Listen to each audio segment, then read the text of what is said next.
So it's nice to come fairly close, and the circle is the preferred format for this sort of thing, for Sufi teaching.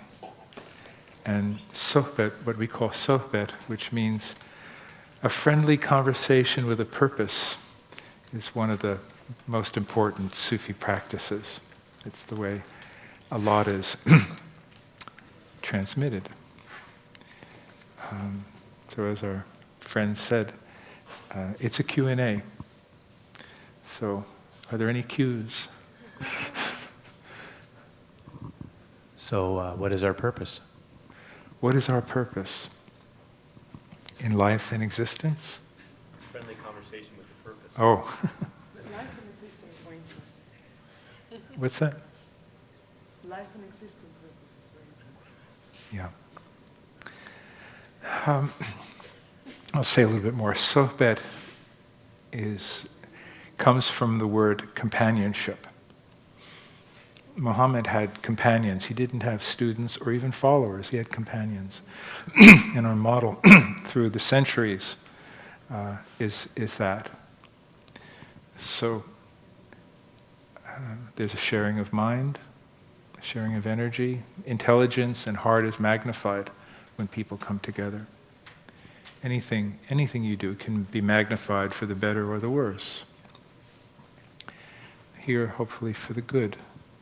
And as far as, the purpose of life, I will offer one thing that I think holds true from the point of view of a Rumi, especially from Rumi's point of view. I'm sure you're all interested in that.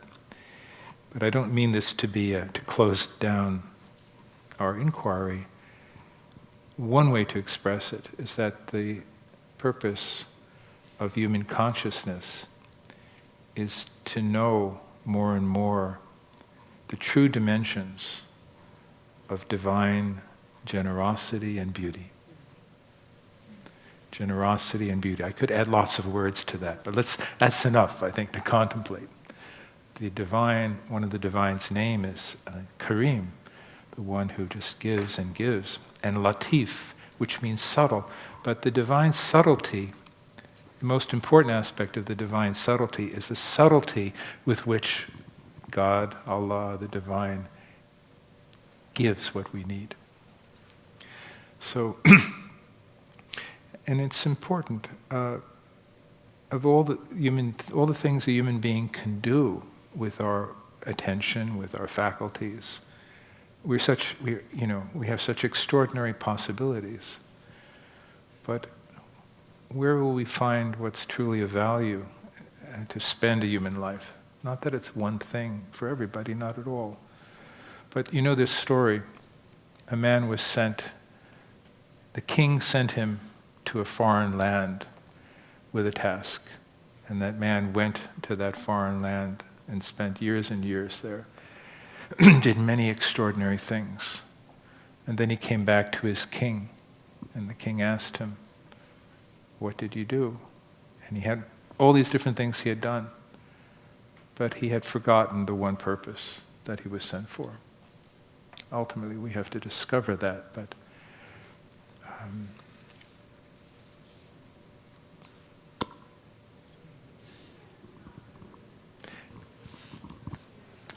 I'll start this question with a disclosure. From a very early age, I began praying. And I historically prayed from a kind of petitionary perspective. yeah.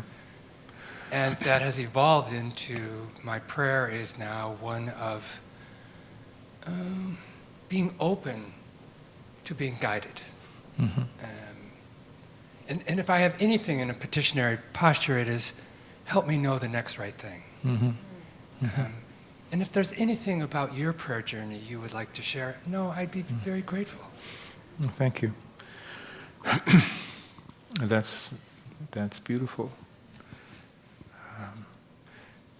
In the Sufi tradition, one of the practices is called muraqabah, which means sort of attending to one's heart, paying attention to one's heart after it has been cleared of distractions and nonsense, trivialities.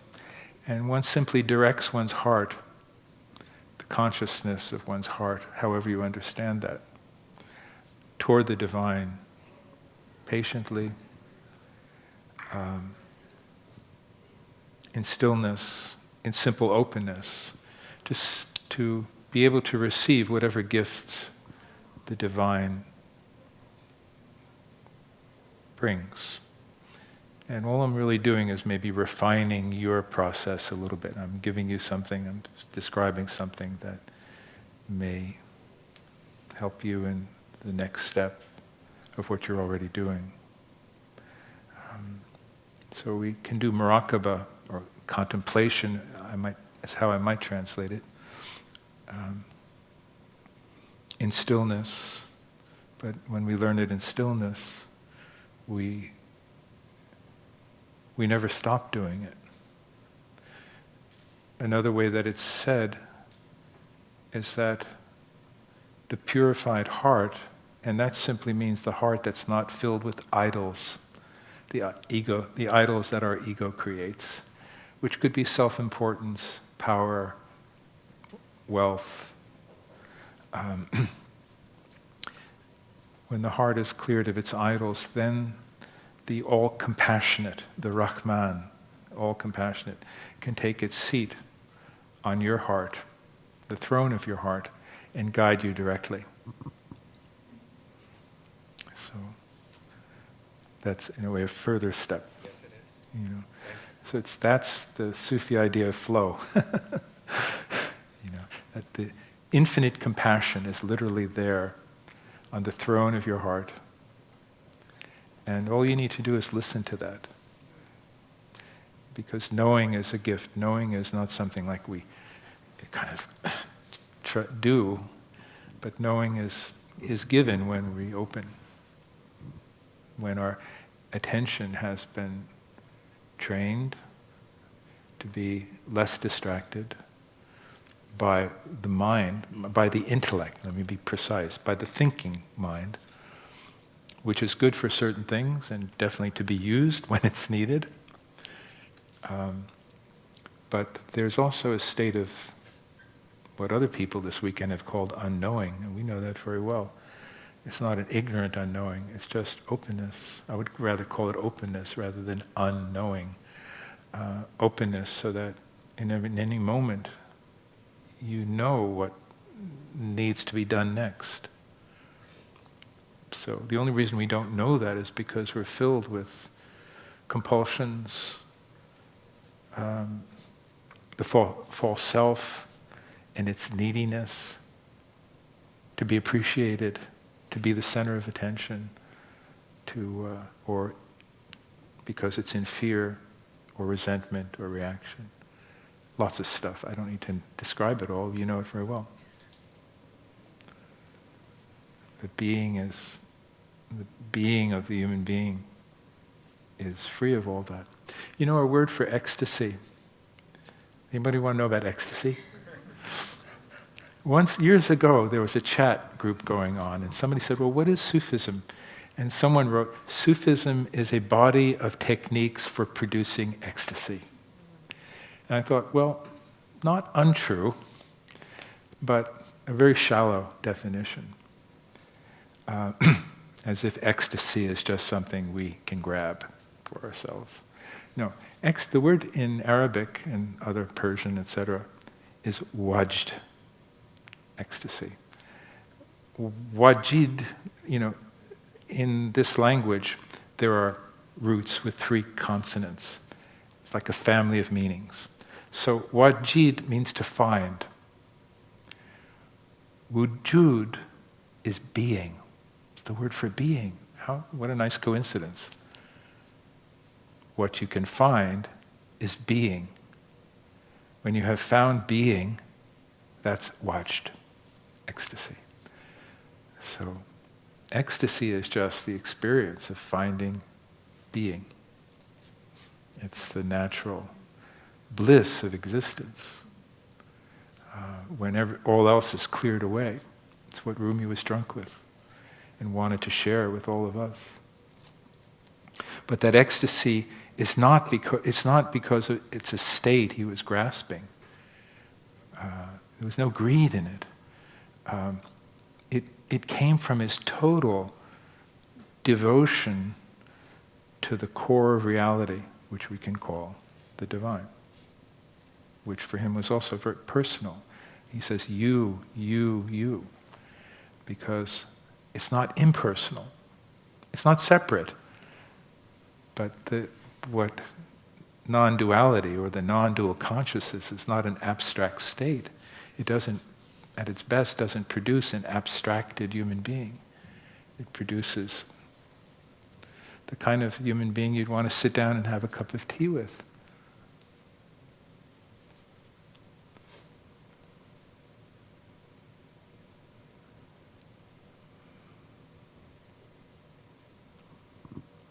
Watched. Thank you. One question. I read your book, The Knowing Heart, which is, I would say, the most inspirational book on Sufism that I have ever read. I read it again and again. Oh, bless you. It's besides the fact that I just love Rumi, but you really you really inspire that journey, the Sufi journey through that book and the understanding. At the same time, and you describe in The Knowing Heart the different steps that we go through, and I think we all feel often that, it's not a linear path, 1, 2, 3, 4, 5. It's not. It's a very fragile path, and you can plunge, and then you're up again and plunge. So maybe if you could say a few words on that, the path, on the different steps. I mean, the challenge of moving forward, and maybe if there are examples from your own journey and that of Rumi, because that can always empower the rest of us to proceed. Yes. So, the way I-ness is understood is that everybody has I-ness, but of different densities, different modalities. So, at the lowest state, I-ness can be like a prison of compulsions, addictions, fears, etc. That's the lowest state. That's a kind of a hell state. It's a form of slavery. There's 7 levels in this map that I'm going to give you. The second level is when it's called, so the first is called the compulsive self. Second is the blaming self, or the self with conscience. You wake up and you go, oh my God, I'm an addict, I'm compulsive, I'm unconscious. You see it. Can't necessarily do very much about it, but you witness it. And you go, oh, got to do something. There's real remorse. Third stage is when the positive has basically winning in the balance. You're a more positive, integrated human being than not. This is salvation in religious terminology. This is only the third level, but this, for religious people, would be salvation. You're a good person, you do basically good things, trustworthy, etc. However, you're not yet conscious. You're not yet awake. That stage happens between stage 3 and 4. At the 4th stage, you begin to awaken what we call presence. And I wrote a book called Living Presence. So presence is a state of awareness comprehensive enough to hold all at once, our thinking, our feeling, our bodily movements and sensations. So it's this comprehensive, it's a little bit like mindfulness. It is mindfulness, you could say.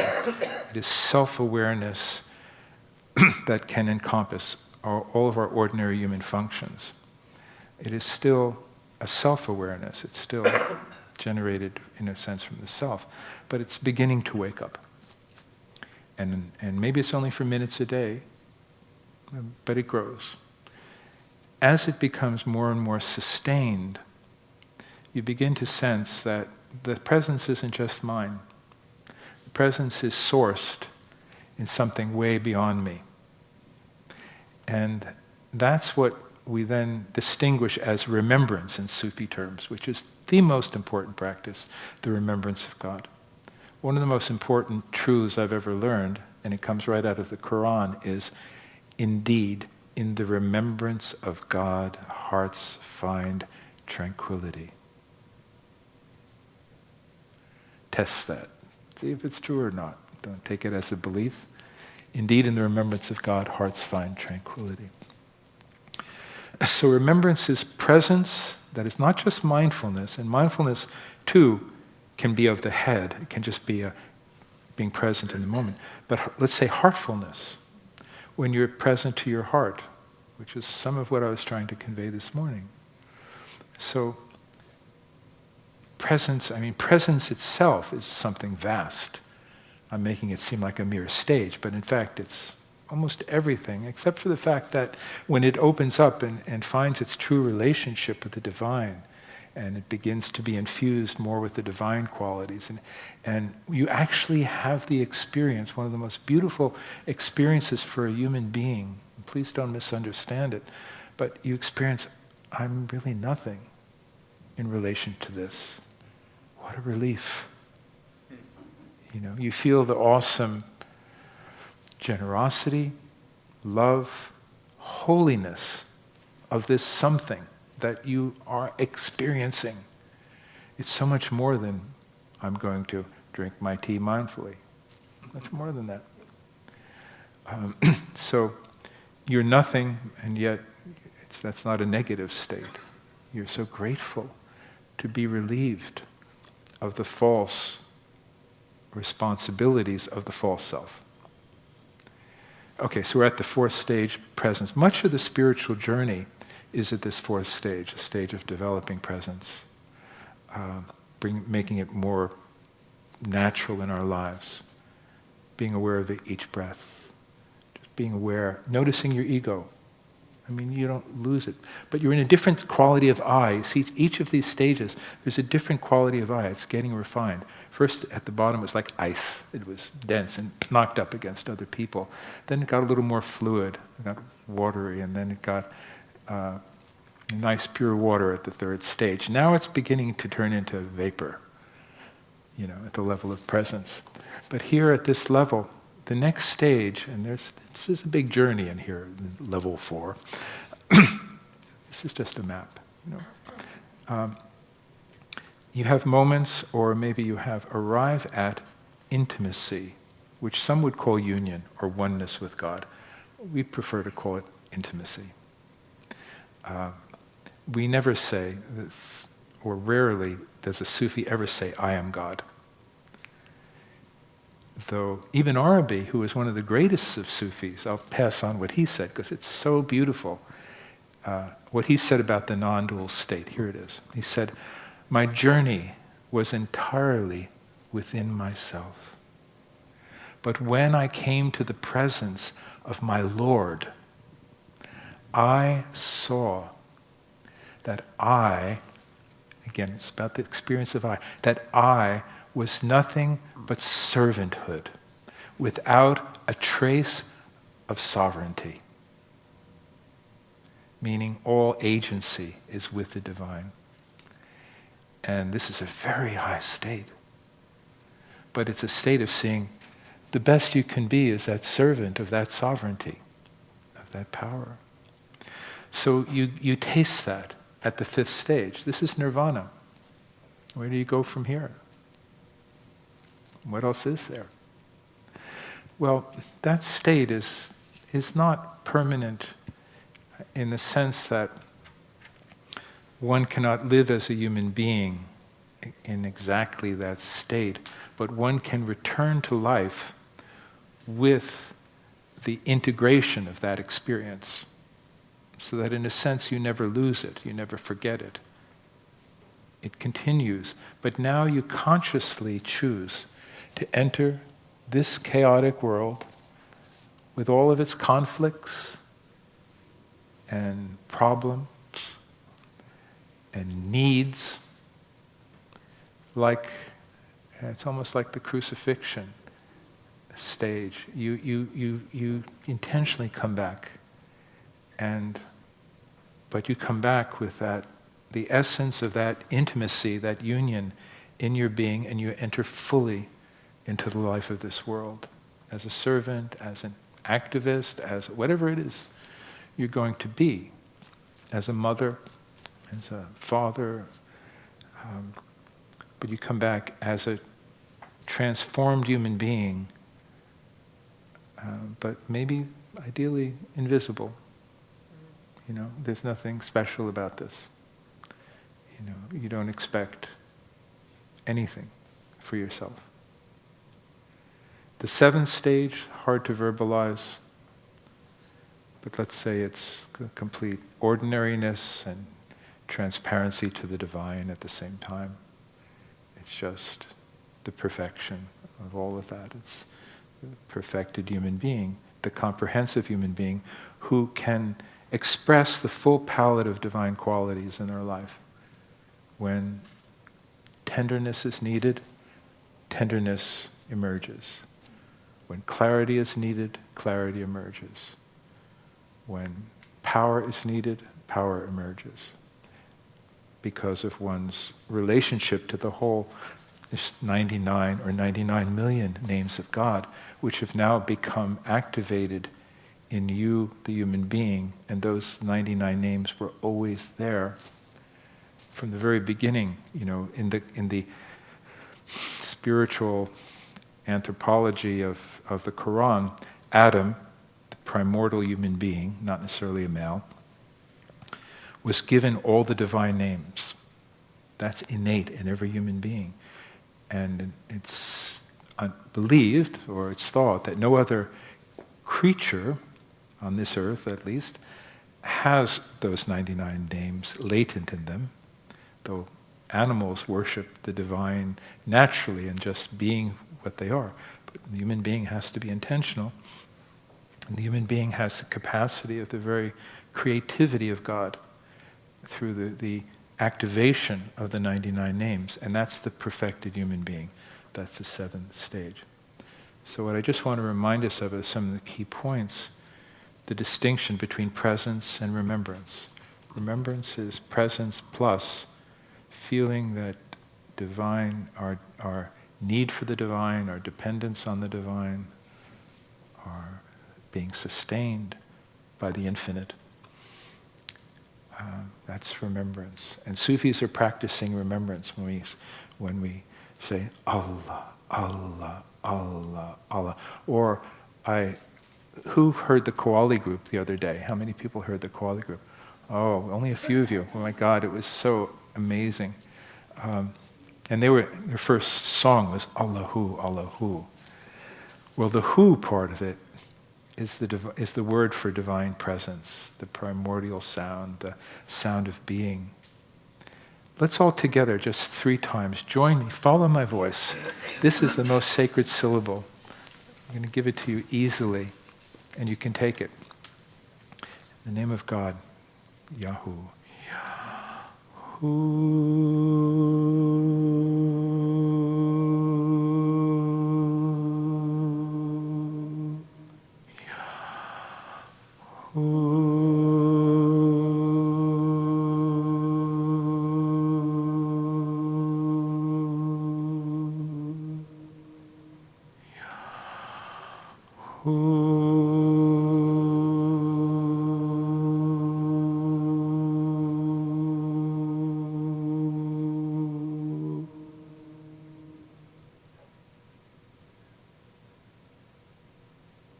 See, sound can help bond us together and with the infinite.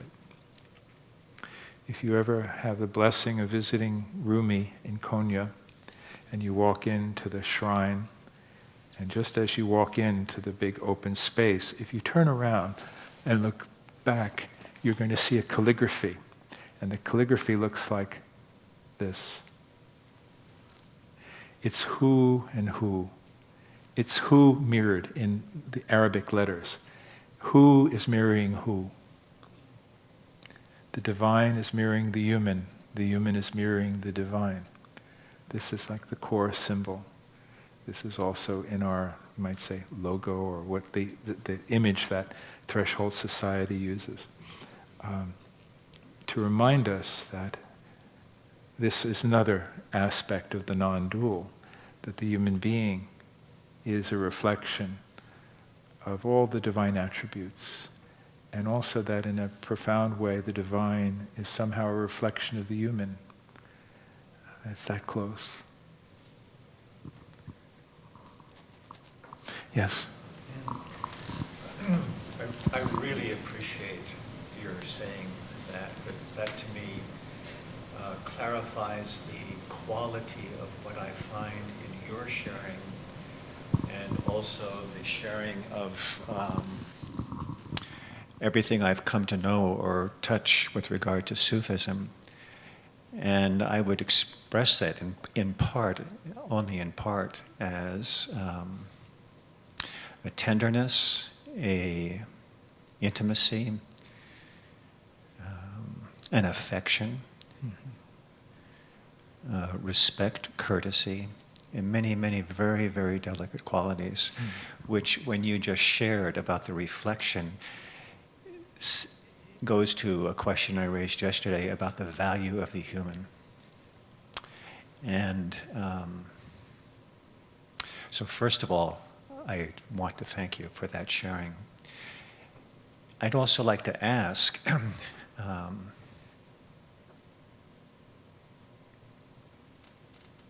what do you think, or how do you express, rather, what that quality is? And also, if you could speak more about presence from the heart, because a lot of our teaching is, not our teaching, but a lot of the teaching I hear always speaks of presence as if it's not in the body, but it's a cerebral or a conscious experience as a part to a heartfelt experience. Thank you so much.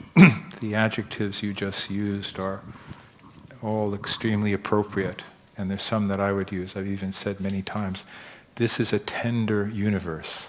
These galaxies, that tenderness is in the whole existence, and it's also in us. So when we find it in ourselves, we're discovering something about the nature of reality. So all those words are beautiful, important at the same time. And balancing that is the awesomeness, awesome power, and of that reality, which we can be humbled by. We're humbled by both, actually. I'm just going to answer your question a little indirectly, because there was something so important that I didn't fully express in my short period of time that I had. But a message that I feel is needed here in this community, or I would emphasize more if I could, if I had any influence, and is that of all the things a human being can do,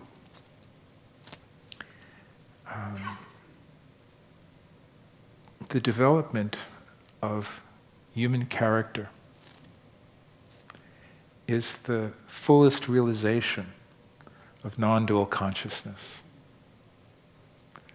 If you think the enlightened being is someone who's aloof and removed and just constantly witnessing their own inner processes with a micro-attention, an unbelievably fine micro-attention to beginning noticing everything that's happening in me, well, that's one thing a human being can do. And the development of those capacities of attention are necessary. But there comes a point when you dive into life. There comes a point when you take your attention outside yourself and you realize it's just as important, since I, the individual human being, is not the ultimate unit of reality, which I always thought I was, but we thought we were. But no, there is a wider reality. We see each other at the... Oh, I forgot about the highest state, number 7. Number 7 is such a refinement of I-ness. Remember I said every level is a different refinement of I-ness. At that level 7, the I-ness is so...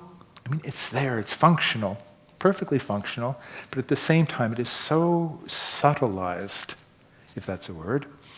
The sense of I is so subtilized that I see myself and you. This has been referred to abstractly so many times this weekend. So consciousness is all one.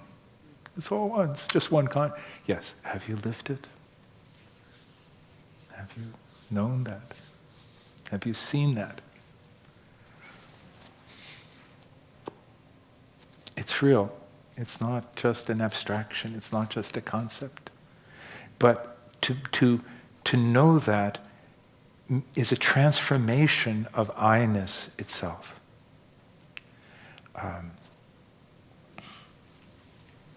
Yes. Thank you for everything you said. I grew up near Konya as a child, so I remember seeing the dervishes, and so as a first impression.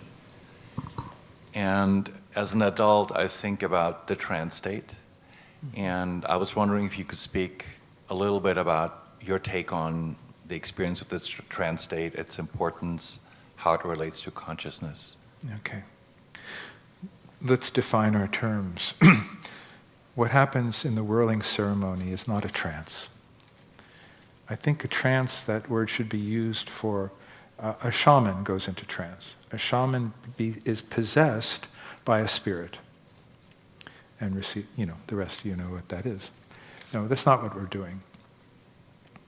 We are emptying. And in that vortex that the whirling dervish becomes, you're drawn to your inmost center where you're closest to God. But you're empty and super aware. Aware of so many things. We could do, maybe 1 year we'll do a whole thing just on turning and that ceremony. Because the whirling dervish has to be aware of the axis on which he or she turns, on every step 360 degrees, every step saying Allah, Allah, Allah. You can't have an inner talking. You'll just crash. Emptiness, awareness of that, of balance, of the margins between you and the next dervish with their robes turning, of the choreography that's going on, because sometimes you're moving, you're not just stationary. And most of all, awareness of your heart connection to your sheikh, who is holding the transmission of the lineage back through Rumi, the Prophet, God. So that's dividing your attention into about 7 different dimensions. But it can only be done with that emptiness, which is both presence and remembrance, as I've defined it. And when you can do that, you can enter into the chaos of life as if you're whirling through life and keeping that center, that empty center. There's much, much more, but that's the basics. Thank you. You were blessed to be close to Konya. Have that you have that culture in your blood. I had to search for it. We can have maybe one more question. Okay, we'll have one more question. Can you say anything on death and dying from the Sufi? Die before you die. Die before you die. That means, what do you think that means? Be reborn in Jesus or Muhammad? No. Yes, death of the ego, but even more, to be precise, to die before you die is to know your eternal reality apart from this physical vehicle while still alive. When you know that, some people get that through the near-death experience. Not all of them, but some do. But it can be attained through gentler means too. It can be attained through training, through the gradual deconstruction of the false self and the gradual development of presence on higher levels of being. In other words, presence is, we have presence right now in this room. We all do relatively. We're being present. You're all beautifully conscious people. But this is just one level of presence. There are other levels of reality. And maybe we're on those levels too right now. I think we are. We're on the level of the heart. We're on the level of the illuminated mind. But there are other levels. What if you have a sense in your being, just as you have a sense for seeing, a sense for hearing, a sense for smell, what if you also have a sense buried in your essence for unity? That in you which can sense oneness. You have it. And anyway, I'm so pleased to be with seekers, with sincere questions, with open hearts, to share what little I know. Oh, I want to mention one more thing. I didn't mention it during the talk. We developed an app called Heartspace. Most apps take you kind of out there, they take you across town to a good restaurant, or they give you information about this or that. Heartspace, as far as I know, is the first Sufi app to take you inward. And the basic one is for free, Heartspace, one word, Google, iPhone or Android. There are 13 recorded meditations / zikrs. There are many selections of Rumi, Quran, and Hadith that you can program to come any time of day, as often as you want, and much more. So make use of it. And thank you for coming. Thank you for being interested. Peace.